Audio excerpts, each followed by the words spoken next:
ہم تو رکھتے ہیں مسلمانوں کا دین، دل سے ہے خدا میں ختم المرسلین۔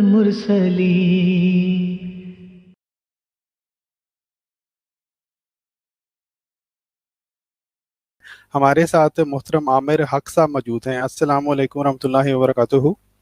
والسلام جناب، کیسے ہیں سب احباب؟ کیسے ہیں؟ ٹھیک ٹھاک ہیں؟ بہت جی شکریہ، آپ نے موقع دیا۔ بڑی زبردست، بڑی علمی گفتگو چل رہی ہے، بڑے امن و امان کے ساتھ، اور سن کر بڑا اچھا لگا۔ میں نا ایک کوئک کوسچن جری اللہ بھائی سے پوچھنا چاہتا ہوں، ہاں یا نہ میں، وہ موضوع سے ریلیٹڈ نہیں ہے، جو ایک ضمنی بات آ گئی اس میں، کیونکہ مجھے اشکال ہے، میں اپنی تسلی کے لیے چاہتا ہوں۔ جری اللہ بھائی اجازت ہے؟ ہاں یا نہ میں، وہ موضوع نہیں ہے، میں پھر جی بالکل بہت شکریہ، بہت شکریہ جری اللہ بھائی۔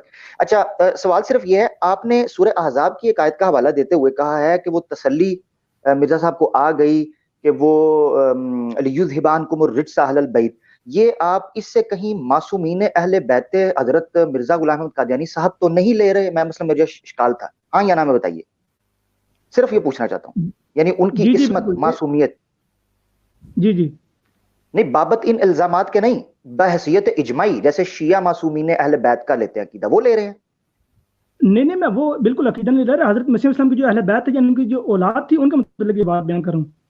نہیں، بحیثیت اجماعی عصمت لے رہے ہیں، یعنی بطور حجت، جیسے حضرت علی کو حجت مانتے ہیں، حضرت فاطمہ کو، حسن و حسین کو شیعہ، ویسے نہیں، جس طرح یہ الزامات کی بات رہی، ان کی بریت کے بارے میں یہ بات بیان کی گئی ہے۔ اچھا ٹھیک سمجھ گیا، زبردست زبردست، بہت شکریہ، یعنی یہ الزامات کی بابت یہ وہی آئی تھی، یہ کہنا چاہ رہے ہیں نا؟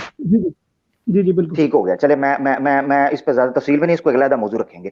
یا صاحب، بڑے امپورٹنٹ دو سوالات ہیں، میں سمجھتا ہوں آپ کے اس پروگرام کے اندر جان پڑ جائے گی انشاءاللہ۔ ایک تو سوال میرا یہ ہے، سلیم میر صاحب نے ماشاءاللہ بڑی شاندار اس میں گفتگو فرمائی ہے، اور چونکہ پورا ایک موضوع ہے اس کا، میں یہ جاننا چاہتا ہوں سلیم میر صاحب سے، یا آپ یا دیگر کوئی بھی بھائی، کہ کیا یہ جو پروگرام کا ایک ٹائٹل ہے، سبجیکٹ ہے، یہ قاعدہ کلی ہے؟ میں منطقی سوال رکھوں گا، منطقی طور پر، میں دلائل کی طرف نہیں جاؤں گا۔ کیا یہ قاعدہ اور اصول کلی ہے کہ جو بھی سچا پیغمبر، دیکھیں میں یہ نہیں کہہ رہا جو سچا ہوگا اس کے ساتھ کیا ہوگا جو جھوٹا، میں ان گورکھ دندوں میں پڑھتا ہی نہیں، کیا یہ اصول کلی ہے کہ جو سچا نبی ہوگا اس کے ساتھ یہ مخالفین رویہ قطعی طور پر، حتمی طور پر، ناگزیری طور پر کریں گے؟ کیا یہ اصول کلی ہے یا استثنائی بھی کچھ عوامل ہمیں ملتے ہیں؟ اس کے بعد میں دوسرا سوال رکھوں گا۔ اچھا، اس میں کوئی اور دوست بھی وضاحت کر دیں، لیکن جہاں تک میرا خیال، مجھے علم ہے، بات یہ ہے قرآن پاک نے جو اس میں بعض استثناء ہیں ان کا بیان خود کر دیا ہوا ہے۔ مثلا حضرت یوسف کی قوم کے بارے میں اللہ تعالیٰ نے خود بیان کر دیا ہے کہ جو تمام اقوام تھیں، میں صرف ایک مثال دے رہا ہوں، وہ انہوں نے اپنے وقت کے نبی کو جو ہے وہ جھٹلایا سوائے یوسف کی قوم کے۔ تو اگر کوئی اور دوست بھی اس میں کوئی اضافہ کرنا چاہیں تو دے موسٹ ویلکم، فرمائیں۔ جی بہت شکریہ۔ ایک تو جو عامر نذیر صاحب کچھ بات کر کے گیا نا، صرف ایک لائن میں اس پہ میں کمنٹ کرنا چاہتا ہوں، پھر میں یہ اپنے بھائی کی بات کا جواب دوں گا۔ انہوں نے جو زنا والی بات کی نا، یہ بات وہ پہلے بھی کرتے رہتے ہیں۔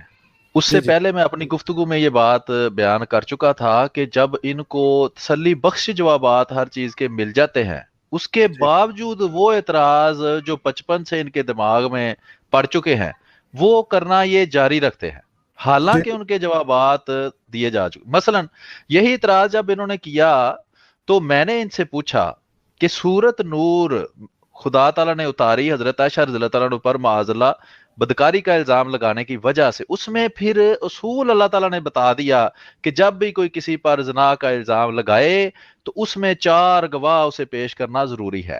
فقہا نے لکھا ہے وہ چاروں گواہوں نے ایسے دیکھا ہو جیسے دوات کے اندر قلم ڈوبا ہوا ہوتا ہے، ایسے مرد اور عورت کو اس حالت میں جب ان 4 لوگوں نے دیکھا ہو اور وہ چاروں یہ گواہی دے دیں تو پھر زنا جو ہے وہ ثابت ہو جائے گا اور اس کو زنا کی سزا مل جائے گی۔ جی، یہ قرآن حضرت مسیح موعود علیہ الصلوۃ والسلام نے فرمایا تھا کہ یہ جو میرے مخالفین ہیں ان کی نظر میں خدا تعالیٰ کی حیثیت ایک مری ہوئی مکھی کے پر جتنی بھی نہیں۔ استغفر اللہ۔ جی تو 100% اسی طرح خدا تعالیٰ کے کلام کی حیثیت ان کی نظر میں کچھ بھی نہیں. اگر ان کی نظر میں خدا تعالیٰ کے کلام کی کچھ حیثیت ہوتی تو یہ سوچتے کہ کیوں خدا تعالیٰ نے حضرت عائشہ رضی اللہ تعالیٰ عنہ پر الزام لگنے کے بعد، ان کی صفائی پیش کرنے کے بعد اصول بتا دیا. کہتے ہیں قیامت تک شریعت ہمارے پاس موجود ہے، ہمیں کسی مسئلے کی ضرورت ہی نہیں. لیکن وہ جو قیامت تک موجود شریعت ہے اس پر عمل نہیں کرنا. ان سے میں نے یہ پوچھا تھا کہ اگر آپ یہ سمجھتے ہیں کہ حضرت خلیفۃ المسیح الثانی رضی اللہ تعالیٰ عنہ نے کوئی اس طرح کا کام کیا تھا، تو کیا آپ نے تاریخ میں کبھی کوئی ایسی بات پڑھی ہے کہ کوئی 4 گواہ اسی طرح کے موجود تھے جیسے کہ قرآن مطالبہ کرتا ہے؟ تو ان کا نہ اس وقت ان کے پاس کوئی جواب تھا، نہ آج ہے، اور نہ ہی قیامت تک کسی کے پاس اس کا جواب ہوگا. اس کا جواب کیا تھا؟ جی آپ کا قرآن سے کیا تعلق ہے؟ اور یہ عقل مند بندہ سمجھ سکتا ہے کہ یہ کون سا جواب ہے. آگے میں بتا دوں کہ جس طرح انہوں نے کہا جی نامعلوم بندوں نے الزام لگایا حضرت عائشہ پر، یہ انہوں نے سری جھوٹ بولا جانتے بوجھتے ہوئے. ان کو پتا ہے ان لوگوں کے نام. حسان بن ثابت بڑے مشہور صحابی ہے، نبی اکرم صلی اللہ علیہ وسلم کے پاس شعر پڑھتے تھے، شعر کہتے تھے، بڑے مشہور ہے. وہ ان لوگوں میں شامل تھے جو اس پروپیگنڈا کو آگے پیش کر رہے تھے. اور عبداللہ بن ابی ابن سلول مشہور بندہ تھا، منافقین کا سردار تھا، ایک بڑے مخلص صحابی کا والد تھا، خود نبی کریم صلی اللہ علیہ وسلم. بلکہ وہ کوئی ایسا بندہ یعنی کہ مختصراً بیان کرنا نہیں ہے کہ جس کو کوئی جانتا ہی نہیں تھا. سب وہ جانے پہچانے لوگ تھے. اور ان کی یہ کہنا کہ وہ جی بیعت کی ہوئی تھی ان لوگوں نے جنہوں نے الزام لگایا تھا. اور ادھر خود صحابی رسول حسان بن ثابت جو ہے انہوں نے بیعت نہیں نبی کریم صلی اللہ علیہ وسلم سے کی تھی. عبداللہ بن ابی ابن سلول نے بیعت نہیں کی تھی. جب ان کے بیٹے نے کہا میں اسے قتل کرنا چاہتا ہوں تو آپ نے کہا نہیں، میں اپنے ساتھیوں، لوگ کہیں گے کہ یہ اپنے ساتھیوں کو قتل کرتا ہے، وہاں صحابی کا لفظ ہے، کہتے ہی صحابی کہتے ہی ساتھی کو ہے. اور وہاں رسول اللہ نے فرمایا کہ یہ لوگ کہیں گے یہ اپنے صحابیوں کو قتل کرتا ہے. اور وہ عبداللہ بن ابی ابن سلول تھا جس نے حضرت عائشہ پر الزام لگایا تھا. تو یہ ایسی باتیں ہیں. اور آپ کو میں یقین دلاتا ہوں کہ ان ساری واضح اور صریح دلیلوں کے جاننے کے باوجود عامر نذیر صاحب دوسرے پروگرام میں بیٹھ کے یہی بات کر رہے ہوں گے. اچھا آگے بات جی عامر حق صاحب اسلام آباد سے تشریف رکھتے ہیں اور انہوں نے ایک سوال کیا. ایک تو میری گزارش ہے ان سے کہ یا تو آپ صریح طور پر ہمارے سامنے کہیں جی آپ جتنی مرضی مجھے سلامیں کریں، میں کوئی جواب اس کا دینے والا نہیں ہوں. یہ وسلام کہنا جو ہے یہ میری نظر میں ایک دھوکہ دینے کی کوشش ہے. میرے سوال پہ میں معذرت کے ساتھ مجھے قطع کلامی معذرت سلیم بھائی، میرے سوال پہ بات کریں، سلام دعا کرتے رہیں گے میری جان. نہیں وہ میں کرتا ہوں بات، آپ برداشت رکھیں، میں کرتا ہوں جو آپ کا رویہ ہے اس کو میں تھوڑا سا وضاحت کر دوں. پڑے گا پھر مجھے موقع نہیں دیا جائے گا. آپ نہ دیں جواب، آپ جب آپ کو دینا پڑے گا تو آپ نہ دینا. میں اس پر بات کرنا چاہتا ہوں. آپ گفتگو سننے کی برداشت رکھتے ہیں تو آپ سن لیں، اگر برداشت نہیں رکھتے تو تھوڑا سا آپ پروگرام سے تھوڑا سیڑھیوں سے تھوڑا نیچے اتر جائیں. اگر برداشت نہیں، دوسروں سب کا میوٹ کر دیں، ابھی فی الحال ان کو بات کرنے دیں. نہیں وہ میوٹ خود ہی کھول سکتے ہیں نا، اس لیے میوٹ ہی تھا وہ. عرض یہ ہے کہ 2 رویے ہوتے ہیں. یا تو آپ واضح طور پر کہہ دیں جی میں آپ کو غیر مسلم کافر مرتد سمجھتا ہوں، میں آپ کی سلام کو جواب دینا مناسب نہیں سمجھتا. یہ ہے مومنوں کا رویہ. ایک ہوتا ہے منافقانہ رویہ کہ آپ سمجھتے ہیں ہمیں کافر ہے، مرتد ہے، سلام لینے کے قابل نہیں سمجھتے، اور وہ پنجابی میں کہتے ہیں ٹلے منہ نال وسلام کہہ کے تو آپ آگے چلے گئے ہیں. یہ ساری زندگی ہم نے لوگوں کو ایسے کرتے ہوئے دیکھا ہے. اور آپ اپنے آپ کو ایک مہذب اور ایک کھلے ذہن کا بندہ بنا کر پیش کرتے ہیں. تو پھر خدا تعالیٰ نے فرمایا ہے کہ یا سری کافر ہو جو تو یا سری مسلمان ہو جو، سارے اسلام میں گھس جو یا سارے کفر میں گھس جو درمیانی رستہ ہے وہ پھر میں کافروں سے بھی نیچے جہنم میں رکھوں گا. تو یہ آپ کو مشورہ ہے. دوسرا آپ نے سوال کیا کیا یہ قاعدہ کلیہ ہے کہ جو سچا نبی ہوگا اس کے مخالفین کے ساتھ رویہ ہونا ضروری ہے، ایک ہی طرح کا رویہ ہوگا. تو اس طرح کا کوئی قاعدہ کلیہ دنیا میں کسی بھی چیز کے متعلق موجود نہیں ہے. کیا سارے سچے انبیاء نے دنیا میں آ کے 100% ایک جیسا کام کیا ہے؟ وہ کوئی ایسی ویڈیو تھی جو ریل چل جاتی تھی اور شروع سے لے کر آخر تک ہو جاتا تھا؟ یہودی رسول اللہ علیہ وسلم پر الزام لگاتے تھے کہ تم پر یہ رک کے کیوں وحی آ رہی ہے. 23 سال کا عرصہ گزر گیا اور 23 سال بعد جا کے جو ہے وہ آخری وحی نازل ہوئی. وہ کہتے تھے یہ کیسا نبی آ گیا ہے کہ جس کو کہتے ہیں جی فلاں بات بتاؤ تو کہتا ہے مہینہ ویٹ کرو بعد میں بتاؤں گا. تو یہ 100% قاعدہ کلیہ کسی چیز کا بھی نہیں آپ بنا سکتے. مخالفین کا رویہ وہ حضرت موسیٰ علیہ السلام کے ساتھ ان کے زمانے کے مطابق تھا، حضرت عیسیٰ علیہ السلام کے ساتھ ان کے زمانے کے مطابق تھا، رسول اللہ علیہ وسلم کے ساتھ ان کے زمانے کے مطابق تھا. لیکن قرآن اس چیز کو پیش کرتا ہے. آپ اس چیز پر کیوں نہیں غور کرتے؟ عامر نذیر صاحب کے سوال میں بھی میں نے یہی کہا تھا.